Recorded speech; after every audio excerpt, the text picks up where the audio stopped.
Hello everyone and welcome to Flawless, a music podcast. If you weren't expecting music, you are in the wrong place. My name is George and I'm joined with my co-host Liam. Hello everybody, welcome to Flawless. This is Flawless. It is. How exciting. So each episode of Flawless, a host or guest nominates an album that they think is flawless, and we discuss how they discovered it, what they love about it, and what makes it flawless for them. Because it's subjective, right? Yes. So We're not here to convince anyone that they're wrong about being flawless. It's just that we don't necessarily agree that it's flawless. Absolutely. That's fine. That that's happens. what we do. Yeah. Then you can lead us on nicely to, we have a Facebook group. It's called Flawless Friends and Family. It's where we discuss all things music that we love and that you love. And we post in there about upcoming episodes and what albums are nominated. And there is a link in our show notes. And I actually did it this time 6 weeks ago, I think. It wasn't when we were actually going to do this recording. I've forgotten what anyone said in there. So sorry to anyone who did leave comments. But yes. Yeah, apologies this session's been a bit of a way in the making. I got sick for about 3 weeks, so we couldn't record. Yeah. But I'm better now, so everything's good with the world. And as a podcast, you need to alliterate with a Patreon. So you can back us from as little as $1 a month, and you get early access to our episodes, access to bonus episodes, and a warm, fuzzy feeling inside that you are helping us to spread the flawless love. Hopefully. I can't guarantee the fuzzy feeling. Yeah, and it goes to Liam because he outlaid quite a lot of dollar on podcasting equipment, and so we are supporting Liam to support the podcast. But you can find the Patreon at patreon.com/flawlessamp.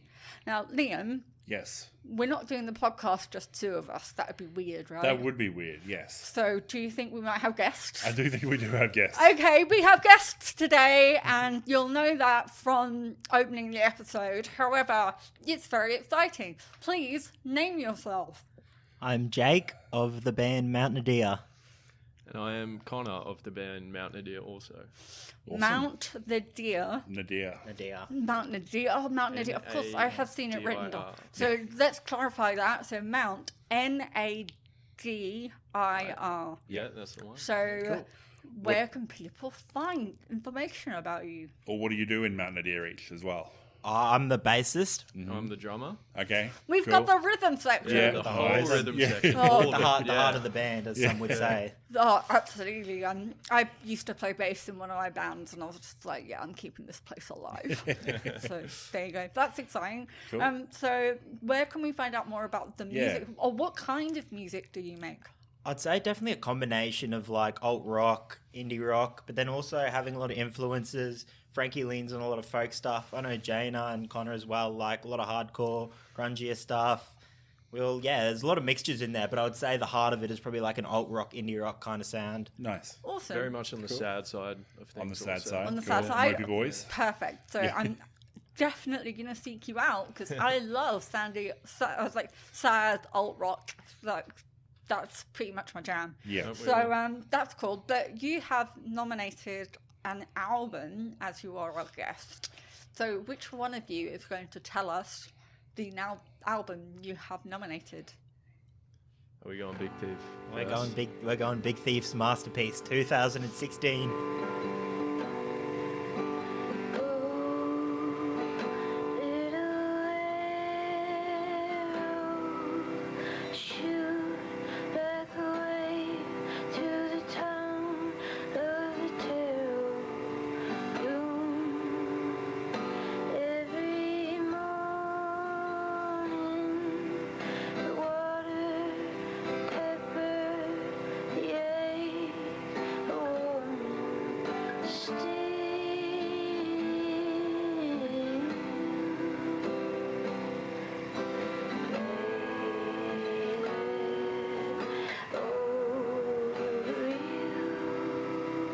And nice. That's a big swing. I'll go with a huge call, best year of music ever. Yeah, okay. So, and also masterpiece, debut album, but they're not referring to themselves. Which, because I was thinking That is That's a really big call plucky for your debut yeah, album. Check out this masterpiece. Yeah, absolutely. And then I heard the single Masterpiece, and obviously it's about a person being a masterpiece. Yes. So that's good. So how did you first hear about Big Thief? So my first encounter actually came through the song Masterpiece. It was in one of my daily mixes on Spotify. Like the first time I heard it, I kind of came into Big Thief a little late. I think it was around 2020. And then I got into Masterpiece, and then I was just kind of stuck on that song for ages. Then I went back and started digesting the whole album. I think went from Paul to Real Love. And then like I'd kind of listened to the album all the way through and loved it. But there's just so many tracks, Animals, Humans. And like I'm still picking songs that are becoming like that song that I have on repeat from that album. There's just, yeah. Because they're quite folksy as well. Yeah, definitely, So, like, you were talking about your band, so you would not play on the same bill as Big Thief. I think we could work. Yeah. I feel like that's a combination. Maybe you just really want it to happen. Yeah, that also, yeah. I feel like a Big Thief for our band is one of the few bands that we all agree on. That is like great. Yeah. A lot of the others, we might have one member that's all in on it and one member is not so much in on it. But Big Thief, I think all around is definitely one of our faves. So how did you hear of Big Thief? I actually heard it through Jake. So it would have been, just over 2 and a bit years ago now, when Jake and I first started jamming once we moved to Brisbane. And I'd always known about the song Paul. I can't remember exactly when the first time I heard it was, and I always loved it.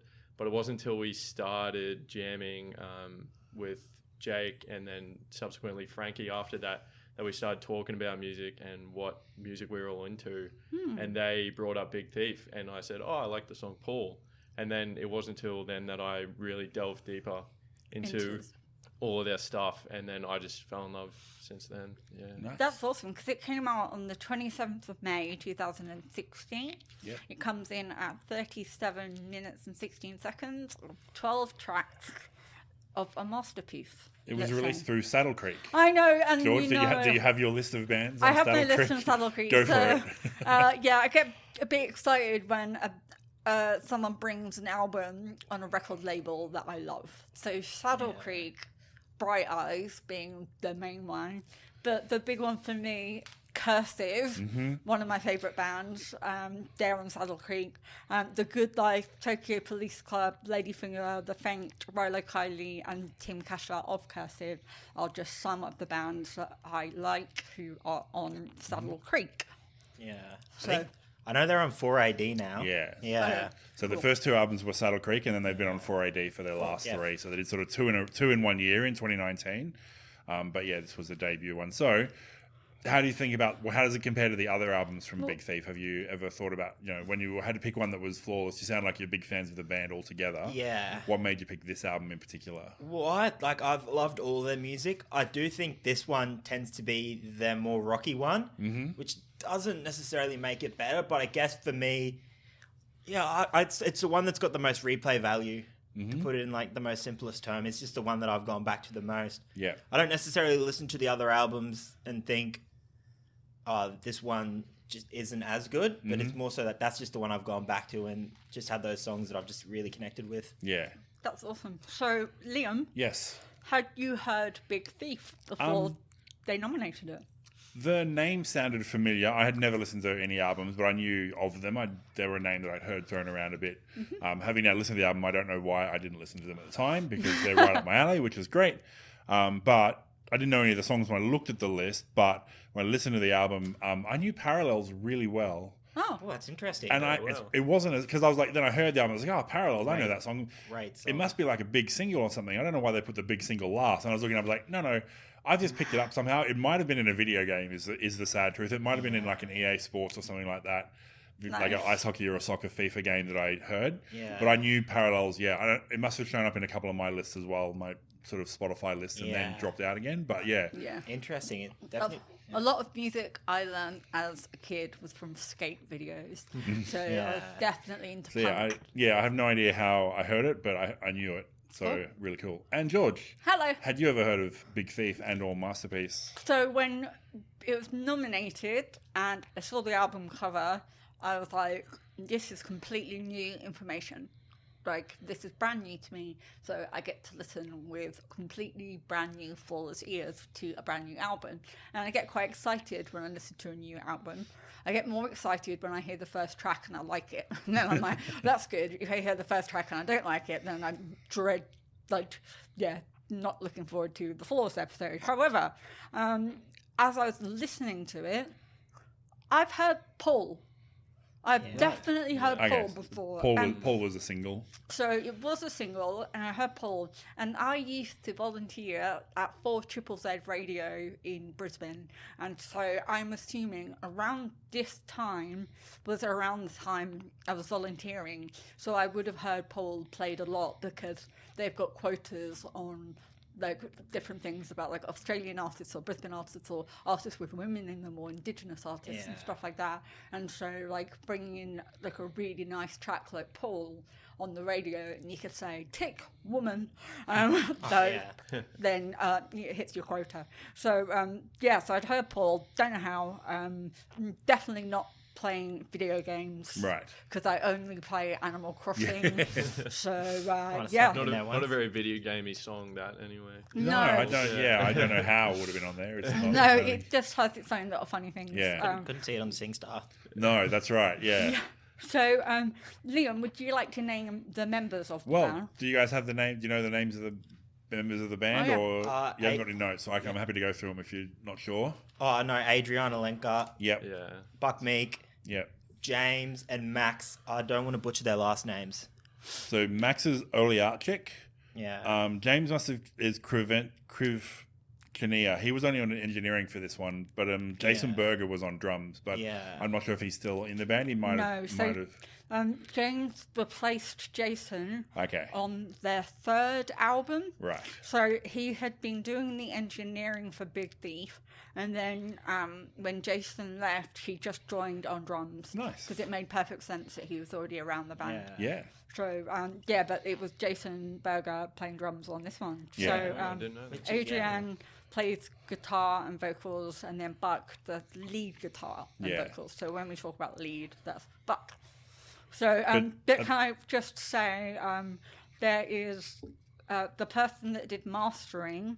I got really excited because it was a female name, Sarah Register, and I got a bit like rabbit holey and got a bit excited going, female engineer doing an album like this is exciting. And to find out that she's done people like Nada Surf, Solange, Sonic Youth remastering, Martha Wainwright, brand new Sia, The Shins for Moldy Peaches, and she's also done mastering for Lande Hecht, who is from the Muncie Girls, who was a band that I used to tour with back in the UK. Nice. So I was like, I have like a two-step connection. Two-step connection. to Yeah, that's great. Her, which means I've got a three-step connection to Big Thief. So that's very exciting. So speaking of going on tour, have you guys ever seen them play live? Have they come to Brisbane? Yeah. Have they played? They have quite recently. It was late last year. And everyone gives me shit for this because I say this after I see every band, but they were genuinely the best live set I have ever seen. And I'll stand with it. And that thing you were saying about the drummer kind of amazes me because if you watch them together now, they're so in sync and everything they play is like, you don't necessarily know if it's feel or if it's methodically thought out, but everything fits in like the perfect place. And even though they have steered away from the Masterpiece sound in like a lot of their newer stuff, they did play a couple of songs from Masterpiece. But like, everything they do to me is just so in place. And it's So are they softer? Yeah, what kind of stuff do they do? You said this one was like their more rockier sound. So what kind of stuff have they gone towards? Definitely gone very folky. Like, their most recent album, Dragon New War Mountain, I Believe in You, is probably the softest they've gone. Yeah. Is it like Laura Marling soft? Like real? Like almost solo artist soft? Or is it still... Oh, no, it's more... very, very acoustic guitar-y, very soft bass tones. The drums are really some of the best drumming I've heard in a long time on their newest album in particular. But it's very light, very, not much Tom's action. It's just like old mate's got his hi-hat and his snare and his bass drum. It's just feel Well, that's all of it. It's so so much good. easier to go on tour though, right? Yeah, that's it. Because like the drummer takes up all the space in the band. Nice. Yeah. Nice. Okay, so they did have 3 singles. Masterpiece in February 16, Real Love November 16, and Paul in May 16. So Masterpiece came out before the album, and then the other 2 came out after the album. Rolling Stone gave them 3.5 out of 4, Pitchfork 7.7 out of 10, Metacritic 79%, AllMusic 4 out of 5, and this is my favourite, the Irish Times gave them 4 out of 5. Nice. So if you're folk and the Irish like you and you're not Irish, like that's pretty good going. Yeah. So so I really enjoyed that. And there was on AllMusic underneath the review, there was a quote by a man called Chase DeLong who said, "Not just another whiny girl album." So Yeah. Okay. which Probably could've worded that one I literally pissed myself when I read it, and I was just like, fair enough, Chase, I'm going to nominate you, I'm going to name you on the album, on the podcast. Pull them out. So Also, sorry, Mary randomly came in at number 44 in the Pitchfork's 200 of the 2010s list, Very. which is really weird. And they all went to the same Berklee College of Music in Boston, Massachusetts. right, Yeah. was And- Mary on a different album? I think Yeah. Mary's Yeah. on Capacity. Was it on Capacity? Yeah. Yes, so Mary's think on a different album. The but one I was reading was the Capacity was their bigger breakthrough. Like this Yeah. one, I think got them a bit of attention, but Capacity did Yeah. really, really well for Yeah. them. well, they didn't chart on A great anything. album as well. Nice. And they look and dress exactly like a New York City lo-fi folk rock band. 100%, yeah. Their look is just perfect for like their music. There is corduroy in there, like Yeah, well, I feel like you listen to them and you're like, this is what these guys look Yeah, like. you can Then get you a see them picture and you're of like, yeah, that it kind of is exactly what you want. So it's like they Yeah, fit so definitely. well. Yeah. If they were wearing sequins, you'd be like weirded out, right? If they Yeah, looked like yeah, the Yeah Yeahs or something, but no, they look exact. I opened up a picture because the album cover is not of them, Yeah. so I opened up a picture and I was just like, yeah, there you are. Like Yeah. you've definitely feed stray cats in NYC. And the and just the feel of all the pictures as well. Sometimes you'll see a band, but they're all together and you kind of feel like a connection between all of them from the photos. I don't know. That's what I Nice. kind of get. You feel like they're all genuinely like close with each other. Yeah. That's nice. Because Adrianne, lead singer, is a huge part of so much of it is down to her and her 100%, awesome yeah. vocals, lyricist, Yeah. great Yeah. guitar work. So she was born into a religious cult in Indianapolis. That was her when she was growing up, and raised in rural Minnesota. And she began writing songs when she was super young.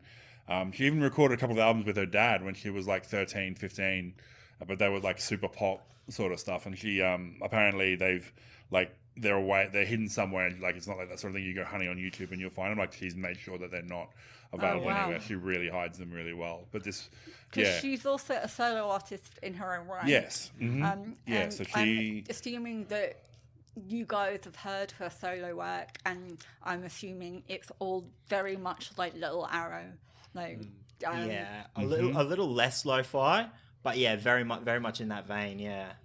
yeah, because she got a full ride scholarship at Berklee College of Music as well. Yeah, so 'cause she's real Cool. smart lady, real Yeah. great musician. The first album they did was just her and Buck, and I'm not sure if that was around the time they were dating, but I know they dated. But I think by the time Big Thief kind of kicked, they'd already broken up. Okay, But it seems to be like a very positive split. I don't Yeah. know if positive is a word, amicable.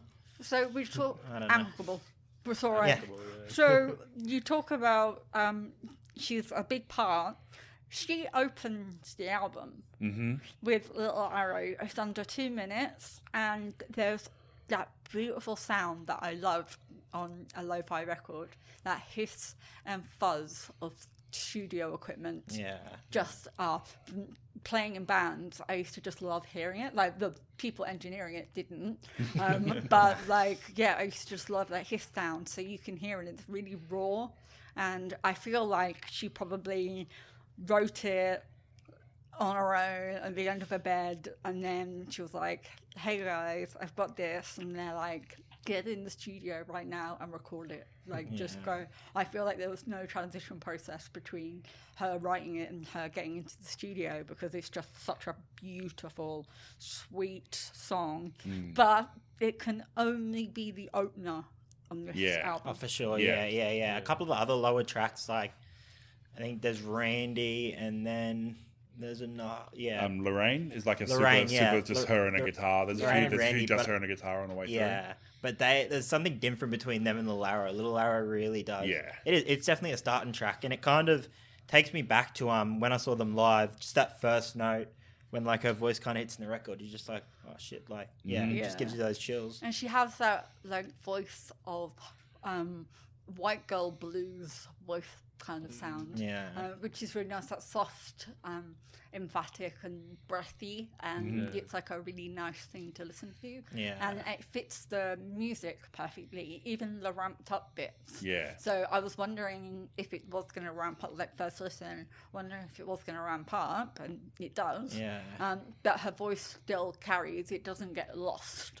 So I think, So just a couple more things about Adrianne, the notes that I had. Like I said, she was making these pop albums with her dad when she was like 15, 16. She talked about how she got all angsty all of a sudden. You know, she's 15, 16. She's working with her dad a lot, who's managing her. She's like got the natural friction with her parents. And she also started listening to Elliott Smith. And then she was like, I don't want to make pop music anymore, Dad. And suddenly she was all acoustic guitar. So I was like, yep, I see that. That's like 95% of all. The other thing I heard, and I don't know, they might not have done this, but someone did a review of a live show where they were playing like the rocking set, and then Lenker played a solo song, and the bandmates, instead of leaving, which is what you normally do when your lead singer does a solo, knelt on either side of her, like just in a little circle around her while she did their thing. So it was like this real like respect, like, you know, this is us, this is her moment, you know, we're kneeling for her to have her moment, which I thought was really cool. For the record, in this room right now, there is one female guitarist, and there is a bassist and a drummer and a Liam. So if you all three could kneel around and a person who doesn't make music, that would be totally fine. I'm taking a knee right now. Yeah, all the viewers at home. You're just going to have to trust that we're doing it. Yeah. But anyway, it goes from the RO, so I was like then completely disarmed because Masterpiece. Yeah. So what was your experience of listening to Masterpiece? The song. In the title, I reckon Masterpiece. But nah, to further on from that, it's just, well, in the context of the album, I heard the song first before I listened to the whole album. But just when it goes from Little Arrow and then he goes like, dun, dun, dun, dun, dun, dun, dun. For me, it's just one of those songs that like I want to listen to on repeat, like 20 times. Like when I first started, I was like 20 times in a row. I was just back to back. It was just like had me hooked. That's awesome. And it's almost like this song that it's like they've got the like little solo part, but it's not like there's any real big kind of like in real life when there's that kind of big moment. It's not like, but I don't know. It's just like it never really takes off, even though you almost feel a little bit like it's building to something, that it doesn't do that. But it's just they're really consistent all the way through. I literally wrote the word "bam." Yeah, because it comes out of the first It came one. out of Lyra, and I'd never heard the album before or the singles. I didn't realise I knew Paul, so I just wrote "bam," electric guitar, bass, drums, and then Adrianne has the breathy voice that comes in.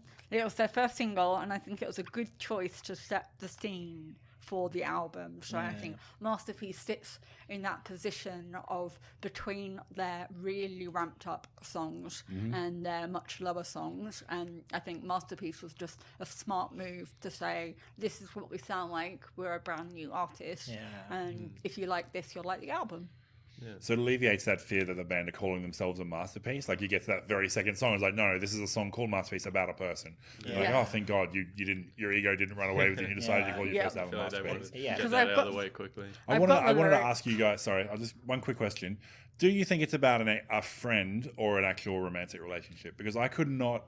Like a super close friend or an actual. I couldn't. Yeah, I listened to it a bunch of times and I was reading the lyrics, and it's one of those cool things where it's not super, like they're not just explaining this is what it is, which works really well sometimes. But yeah, I was sort of jumping between the two.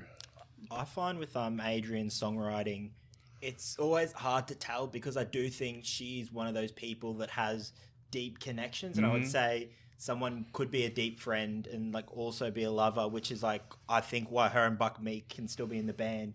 She seems like a really emotionally aware and like kind of person. So yeah, I also find it hard to tell, but I think that also is the beauty in it. Yeah, So- I think open-ended lyrics like that make for songs that connect to more people. Yeah. Just because people can interpret their own stuff from it, and Well- like therefore, I feel like that song will reach more people in a way, connect with more people in a way, because it's not just singling out, oh, this is about a relationship or this is about And that just a friend. ambiguity is Yeah. actually really pleasant, because I interpreted it exactly like my own relationship. So the lyrics are, Cause I saw a masterpiece. She looks a lot like you. Right then your left arm around my right, ready to walk me through.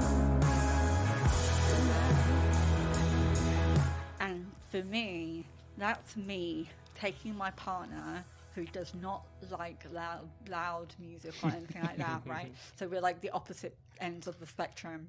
But that's like me taking him to any situation that is new, and he sees in who we're going to see, like what musician we're going to see, he sees in them what I see in them. And so he sees that reflection in, like, she looks a lot like you.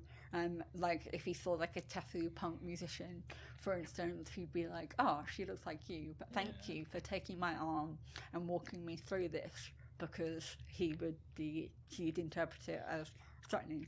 And so that was my very personal take on what it meant. And I read it to him and he was like, yeah, that feels a lot like what we'd be like, and I need you to like take my arm to like walk you through a gig or something like that. Even a folk gig. Yeah. Like, Not but scary, Steve. Not, yeah.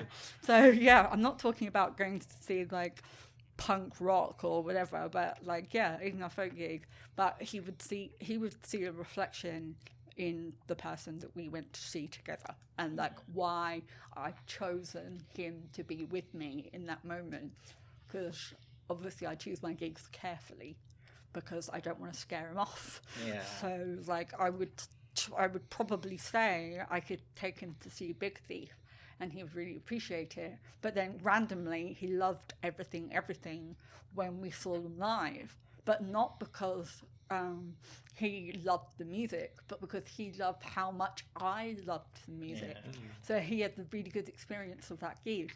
And so when I heard Masterpiece, I had like a little tear in my eye when that lyric came up, and it was that relief that they weren't saying that they were a masterpiece or this was a masterpiece. The relief of that, but then actually deep diving into that lyric, it really hit home. So Nice. I wanted to share that with you. Yeah, no, that's really cool. No, that's beautiful. Guys, Sorry, it's got harmonies. yes. Male, Yeah, female. one of your faves. Yep, so there's a guitar solo in there as well, and it's so her voice follows the rhythm guitar line, her vocals follow the rhythm guitar line, Yeah. which sometimes jars on me. It does. But I felt like it maybe wouldn't, because she does that quite a bit through the album. She does. Sometimes it's interplay, but sometimes it's more just following the line. But it felt, we've talked about it, where sometimes it's laziness. It's literally just, I came up with one melody and I'm going to play it and sing it. And Whereas this didn't feel like that. This felt like a much more active Yeah. choice to go, no, this is, These two instruments Yeah. sound the same Yes. Yeah. right now, because it's like I get really annoyed if a bassist just plays root notes. I'm like, there's more like frets on a bass. It's like you can play more than that. So that's one thing that I always look for is bass lines. But yeah, so it didn't jar on me. And yeah, as I said, it set the scene, and it was just really nice about getting an uncomfortable person through an uncomfortable situation, and that's how I interpreted it. any song, any big tick songs, any songs you guys definitely want us to cover while we're going through. Real Love is Real probably Love? my favourite track. Nice. Yep. That's And their that's- second single. Yeah, and that's got the interplay between the guitar and the vocal line. Yeah. It's got really like guitar riff and sweet vocals into deep drums and bass, which Yeah, it's a hard-hitting song, and it Yeah. touches on I think her parents' relationship. Her father was abusive, and the whole kind of thing is her documenting watching this and how that's scarred her concept of what real love is. Quoted in the line, real love makes your lungs black," which I assume is reference to the drunkenness or the pressure that was on her mum through the abuse, and then has obviously turned to smoking or something like that. That's how I interpret it. But yeah, and the second chorus, she says, "Real love feels like a heart attack." So it's kind of like, yeah. So what she says is, real love is a heart attack. Cry like a bird, fly like a baby. Mama got drunk and daddy went crazy. yeah, So it very much felt like a personal Yeah. story. yeah. Which Oh, sorry. My far and away favorite song in the album would have to be "Animals." Okay. Couple more things just on Real Love. Yeah, big wailing guitar solo in the outro. Like, it just lifts up into that big thing. yeah, It's actually a proper guitar solo. Nothing else is happening. Like, we talk about guitar solos all the time. There's usually like a drum and a bass, but they're just Yeah. down there, and there's solos up here, and that's all you're listening to. But this one is actually a solo in the truest sense of the word, because nothing else is happening, which is Because really there's cool. big drum rolls beforehand. Yeah, it leads up. There's a big boom, boom, boom Barrels. up into it, and then just the guitar, which is really cool. And her vocals are really pitched wailing in that one Yeah. as well. So, yeah, if you talk about the fact that it's a personal story, it's like you can almost feel like her singing is her crying. Yeah, or, like, 100%. crying out. So that's, But yeah, Animals, awesome song. Sort of starts slow and a bit drawling, and then it kicks up into that chorus, which is Yeah. really awesome. There's a duet in the chorus. I think one of the few Yeah. times we hear a male. It didn't say who was actually doing the vocals, Buck but Meek, I'm I pretty assumed sure. it would. I assumed it would I'm be pretty Buck. sure. I think it's yeah, Buck. Buck does vocals on this album. Okay, Yeah, sweet. because Cool. I know the new drummer does backing vocals when they were live, but yeah, I think Buck Meek's backing vocals are underrated. Like the way him and Adrian connect is just like, yeah, so sick. Well, there's a little breathy at the beginning of that. Yeah, I like that. nice. That's nice. But yeah, it's a really good. Like the band have this really cool way of like melding like sort of cute and quirky stuff Yeah, with really big themes and really important stuff, and I think this is a really good example of that. 100%. Yeah, The electric guitar comes in with like reverb and chorus effects and stuff, which is really nice. And then going to the end of the song, the guitars are playing off each other, but they're not competing, they're complementing. Yeah. And it's really nice with a fading outro. But she says, You and I were born to make your mind up. I was like, yes, I'm going to do that. I'm going to say that to my partner next time we're in an argument. You and I were born, and I'll make your mind up. Nice. But yeah, rolling full chorus, drops as well. With and a little, what I really like about it's Buck, isn't it, on lead guitar, is he'll do just a few little notes, and he won't overplay it. And then he'll leave the absence of like the rhythm guitar, like Adrian playing guitar, and it feels like it's sometimes her song, and he's allowed to join it, and he joins in and he plays something complimentary, but he doesn't overplay. Yeah. Like he doesn't take over. It would be, he's obviously competent enough. He could have overplayed guitar solos over a lot of these tracks, yeah. but he wasn't. I'm not sure if it's Adrian or Buck who actually does lead, because when we It says lead guitar on It Wikipedia, but it could be wrong. might be on this album, but when we saw them live, Adrian was doing like all the solos, Cool. Okay. which took me off guard. I always thought Buck was the Yeah. lead, so Right. he I could. just assumed, yeah. He could have been for that project, but yeah, when I saw them live, it completely threw me off because she was like ripping all the solos. Nice. It said she was guitar and he was lead on this one, but it could be that, like, Yeah, it could I have don't switched. know, they just switched it up. And Yeah. if you can play lead and do vocals at the Yeah. same time, you are Josh Hom. Yeah. And Yeah, nobody that's else. Pretty incredible. It was yeah. insane. Like Yeah. I was, because I always thought it was Buck that did the lead. Yeah. But yeah, no, it was Adrian when we saw them, and All man, set, she yeah. ripped. So you talked incredible. about that. So they have a song called Animals and they have a song called Humans, which made me laugh. But you mentioned Randy earlier. So that's solemn electric guitar picking with whooshy noises. Yeah, so the first half was just her and the guitar, and then these echoey, ghosty noises start coming in the background Until there's a messy, noisy moment. There's just like an interlude. Like where a they chaos. make just a bit of chaos, yeah, which I like. And then guitar and vocals until the 25-second outro of birds tweeting and picking guitar and piano. Really nice. And it was just, really. Very big thief. But like, I'm assuming Randy is a person because it wasn't reflected in the lyrics. Yeah. Like, to me, Randy is horny. So I was like, this is not what I'm expecting. No, I But- think it was a person. No, but no, actually, it has the lyrics in it, which I loved. Randy, they say I've gone insane. So could you take me dancing in the pouring rain? Lyric buddies. Yeah. I had that one. That was really cool. It's really nice, and it even goes on to say, "You don't know me, but you know my name. Will you say it till the light is gone?" And I was just like, "This is awesome. You just met someone new." I'm like, just Yeah. fucking go dancing. And who doesn't sometimes just want to go dancing in the rain? No, I love that line. I am a wolf in a city of women. Oh, yes. Yeah, no, that's definitely one of the. I don't know what it is about that line. Like, kind of sounds terrible. Me kind of saying I love that line. Yeah. I love when Adrian says it. I don't think I'm a wolf in a Well, city of women. I'm she's owning it. Like I do Yeah. that. Like sometimes when I write songs, I am a male protagonist. Yeah. And like I write from the perspective of women like being assaulted, abused, and this, that, and the other Yeah. from the male perspective, Yeah. and like project. And so she can just own that line, and she does it in the sweetest possible way. Yeah, you don't even really like pick up on it. You're just like, oh yeah, this is soft and sweet, but yeah. You mentioned Paul earlier.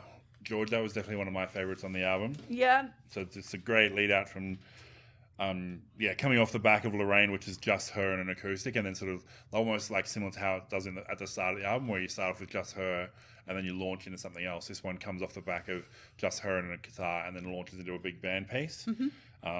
So it's almost, it almost feels like this almost feels like a live song, that transition between a quiet and acoustic and then launching into it feels like a live show, like what you do if she'd played a solo song and then the rest of the band would come out and launch into stuff.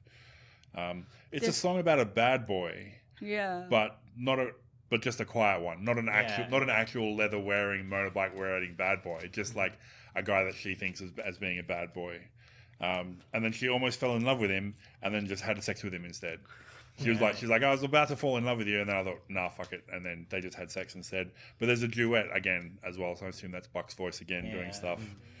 But she also says, I was your starry-eyed lover in the moment you saw. I was your hurricane rider in the moment you called.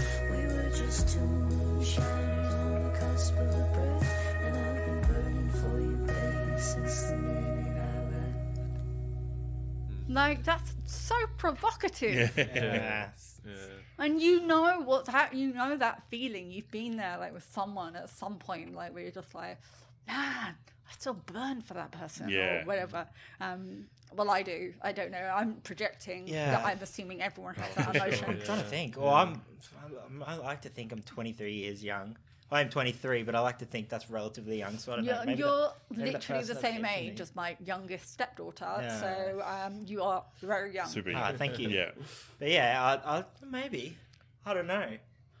I'll have to sit on Not that even one, in yeah. like high school did you ever like think, what if after that person? for sure. Yeah, there's see, definitely- thank you. Yeah. No, I'm on board. Yeah.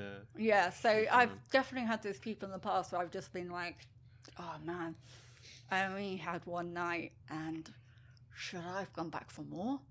Yeah, Or yeah. I know it would be a mistake. Well, what if you stayed? What would have happened? Yeah, What would your life be like, like? if I stayed for breakfast, like, would things be different? And it's like, but that mindset of being moonshines. So they say that no good decisions happen after 2 a.m. So if you're going home with someone at 3 a.m, potentially they're not a good idea at 7 a.m. So yeah. Well, I like to think a couple of my business ideas around 4 a.m. would be successful if I put my mind to it. I think I've had some crackers. Nice. So sleep deprivation works for you. Yeah, But I like to think I think it's decisions made with others, and it's usually like with Yeah. lovers. If you're having an argument with your lover at 2 a.m, nothing good can Oh, come 100. from that. Yeah, no, I do actually agree. Nothing good comes after 2 a.m. No. I'm sure my ideas were rubbish. I don't remember it. Just write them down on your phone and then come back to it later. Get all the hard conversations out of the way by 1:59. That's it. 1:59, and then it's just like, love you, darling. Exactly. Yes. But like I said, that came out of Lorraine, which was just, again, Adrian and the guitar, this time much more studio, cleaned up. Yeah. More like the first one, plucking at it instead of strumming. Very reminiscent. We did an album a few months back, or last year sometime, for Connie Converse, who was like a very early pioneer of just like women just playing folk, just guitar and her voice, which is really cool. But there's a lyric in there that I loved. Like we were two lovers forming from friction. Your mouth caught my ear with such perfect diction. Which I was like, yes, wordplay. I love it. Good I love it. rhyming. Good rhyming, good wordplay. I'm for it. It's just like, I really need fiction. What's going to work? And then you're like looking for things online. There's and addiction, though. Yeah. I would have gone for addiction, but diction is good too. Yeah, absolutely. Yeah, I kind of prefer addiction. I don't know. Addiction, Yeah. it seems like when someone goes with the obvious choice and they kind of change it around. I love that as well. Yeah. But when you're a lyricist, sometimes you genuinely have to search online for words that rhyme with for other sure. words to Yeah. make something work, because you're like, I'm really committed to a particular verse and I need something that Yeah. will rhyme with verse. Yeah. So how do you guys in your band, how do you write, the Yeah. music and the lyrics? Is it sort of, do you all contribute to stuff? I know a lot of bands are like the singer might do most of the lyrics, that sort of thing, but how do you guys sort of come together? Frankie does all of the lyrics themselves, but in terms of like the actual songs, we all write together. Is Frankie your singer? Yeah. Okay, Yeah. cool. Yeah, so they're. I feel like Adrianne Lenker, they are like the heart and soul of Mount Nadir, in the sense that most of the song's vibe and feel comes from their lyrics, and then on top of that, you add like Jana's guitar and stuff, and that's kind of where you get the main kind of sound of it all. Yeah. But yeah, usually like it's a bit. We're pretty chill with how we make the songs. Like maybe Jana will just start playing a riff and then I'll join in, and then Jake will join in, or other way around. Yeah. Or Frankie will be sitting on some lyrics and then we'll kind of work it around that. Yeah. No, cool. That's nice. I could never write songs in my band. Right. I could write solo stuff on the acoustic Yeah. guitar, like a typical little white girl with my acoustic guitar going to a campfire. But in one band where I played the bass, I was like not a natural bassist. So the guitarist would write me bass lines, and they were fucking complicated and really difficult to play. But we were a punk band, so it was like, it really stretched me. But then playing really difficult bass made it easier for me to switch to lead guitar in my other band, because I was like, this is such an easier instrument to play. So now that I've done complex bass, I can write lead lines in the other band. It was awesome. But otherwise, I'm dreadful. Yeah. So, and I can never jam. Like if someone starts playing something, I just look at them blankly, and I'm just like, well, that's nice. I'll just wait until you tell me what to do, and then I'll carry on. That's why I'm going to take the opposite stance to you. Love the root note. You love the Okay. root note. Yeah. Just jump in there with a root note and see what I happens. have so many favorite songs where all the bass line is the root note, and it actually is surprising how much music. One of my favorite bassists ever, Kim Deal, loves the root note, just loves playing eighths, and it's Well, I guess I listened when I was learning to play guitar and stuff. I listened to a lot of nu metal where they had 7-string bass guitars, and so there was no such thing as playing a root note. Yeah. There was literally like playing all over. They were playing lead lines on Yeah. a bass guitar. So like I would listen to that and go, okay, that's my benchmark. Yeah. So since then, but I'm gonna listen to you with open ears, like so I will appreciate what you play on the bass. Yeah, well, I feel like if in our music, if I played, I do like straight away, like I'll throw in octaves and I'll throw in other like stuff. But it's like sometimes I feel like you've got to serve the song. Yeah, Yeah, absolutely. Well, every instrument has to shine in its own way, Yeah. and like as well, when you're mixing, don't let them turn you down. Like I get so annoyed when bass, you can't even hear the bass. no, our mixing engineer Emily Hopley, who's also like a sound engineer and does production, absolute wizard. Love Emily. Yeah, she's I think she is mainly like a bassist. She can play a bit of everything, but yeah, she never turns the bass down. Nice. She always keeps me up. So shout out to Emily. Yeah. Yeah, Emily, I love you. Yeah. So yeah. Just keeping an eye on the time. Any other songs that anyone wants to definitely cover that we haven't covered already? There was Interstate. Great song. Yeah. There's ooze. I love ooze in a song.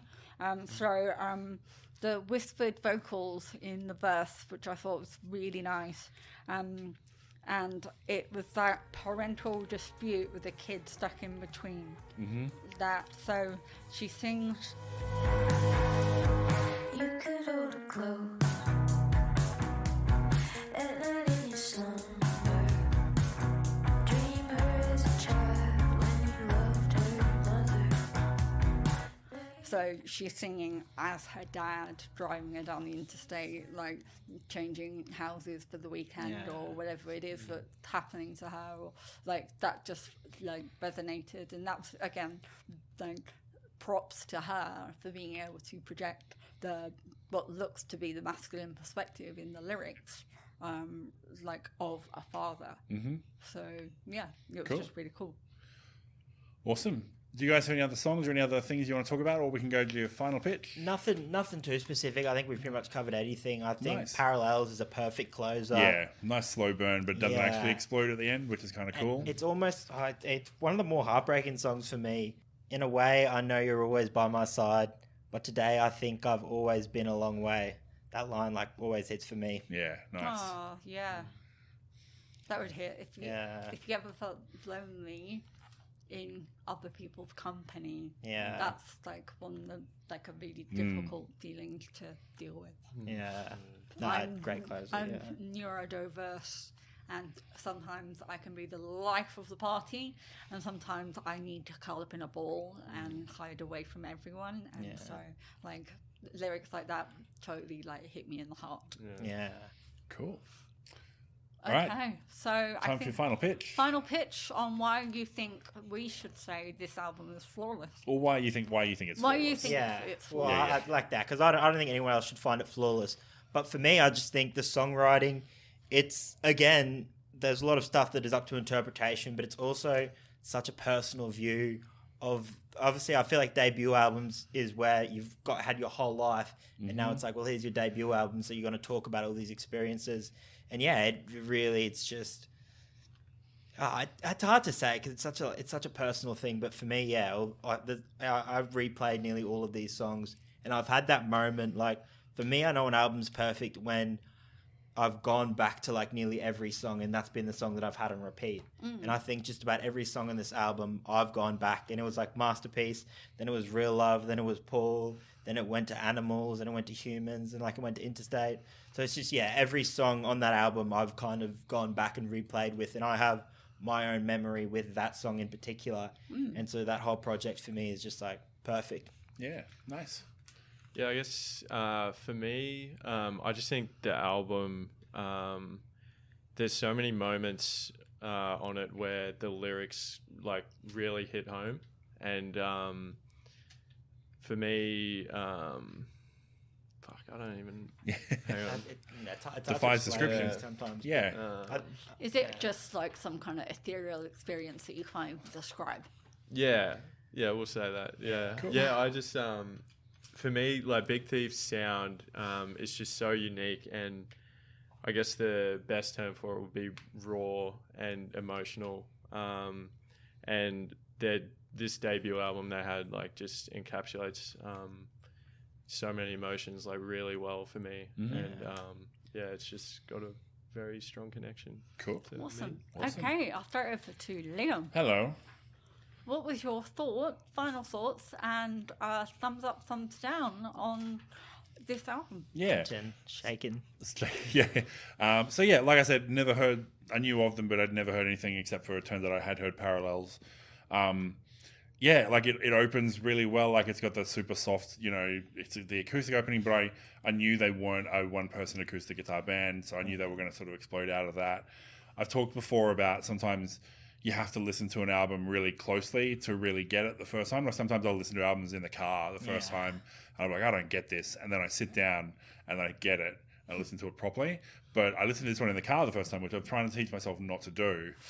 But I still loved it, even just as like car music, like when you're not really focusing word for word. Like it's still musical enough, and the instruments play a big enough part in it that you can sort of get into it, just that sort of semi background.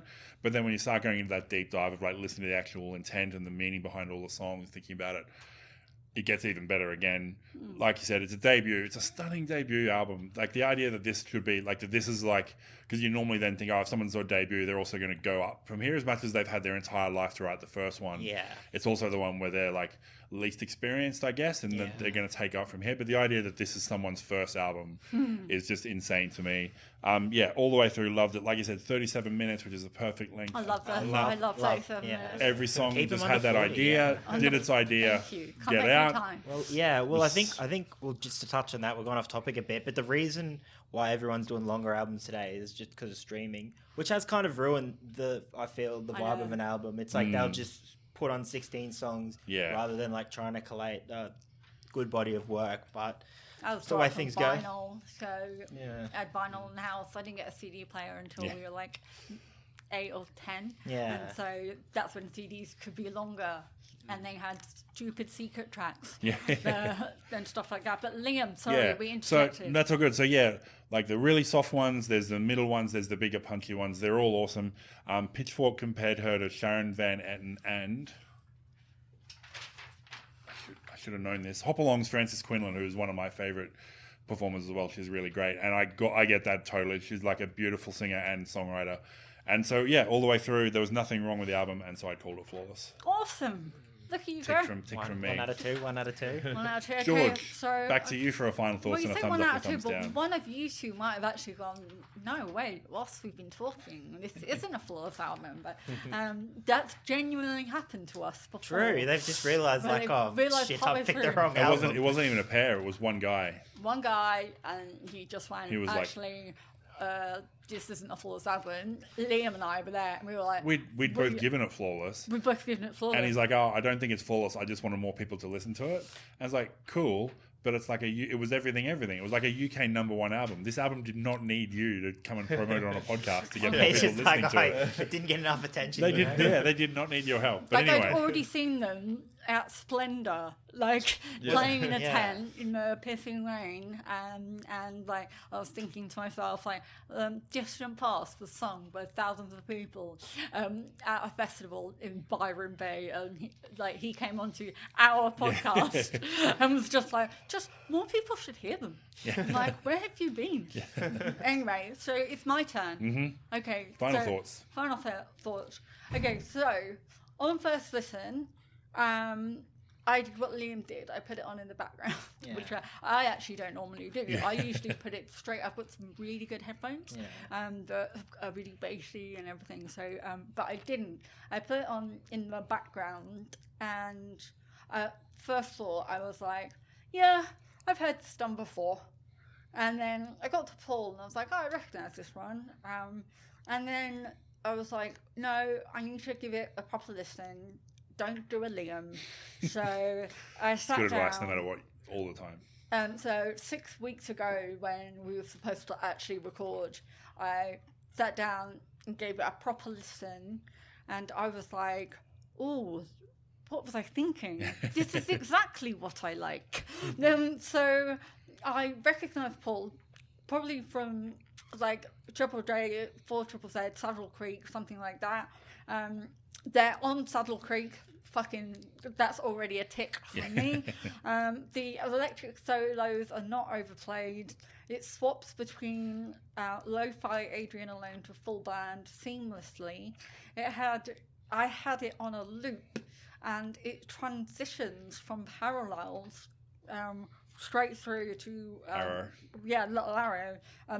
It transitions really well. Yeah. So you can put the album on a loop, and that meant to me that there was no jarring moments of the song being out of place or skippable, and they're not long enough to skip, to be fair. Anyway, they love the 2.5 minute mark.